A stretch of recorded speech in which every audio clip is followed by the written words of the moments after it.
ఇప్పుడు నేను చెప్పే ఈ 3 లక్షణాలు కనుక మీలో ఉంటే మీకు సేఫ్టీ లేదు, మీకు మీరు అభద్రతగా ఫీల్ అవుతున్నారని అర్థం. అందులో నెంబర్ 1, వీళ్ళు ఇతరుల సక్సెస్ ని వీళ్ళ లైఫ్ తో పోల్చుకుంటారు. అరే వాళ్ళు సాధించారే, నేను అంత సాధించలేకపోయానే అంటూ వాళ్ళనే తక్కువ చేసుకుంటారు యువతర వాళ్ళ సక్సెస్ ని చూసి. ఇంకా ఈర్ష్యతోటి వాళ్ళ సక్సెస్ ను కూడా తక్కువ చేసి మాట్లాడుతూ ఉంటారు. ఎందుకో తెలుసా? జలసీ. వాళ్ళ మీద జలసీతో తమని తామే కాల్చుకుంటూ ఉంటారు.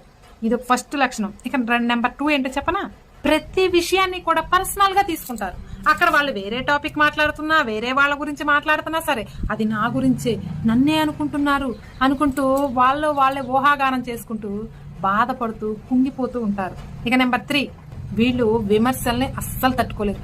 మనం ఒకవేళ వాళ్ళు మంచి పని చేశారని పొగిడినా కానీ దాంట్లో ఏదో ఒక లోటు చూసుకొని అది నన్ను తిట్టడానికే ఇలా అన్నారు, నన్ను కావాలనే ఇలా అన్నారని అందులో కూడా తప్పును వెతికి కుంగిపోతూ ఉంటారు.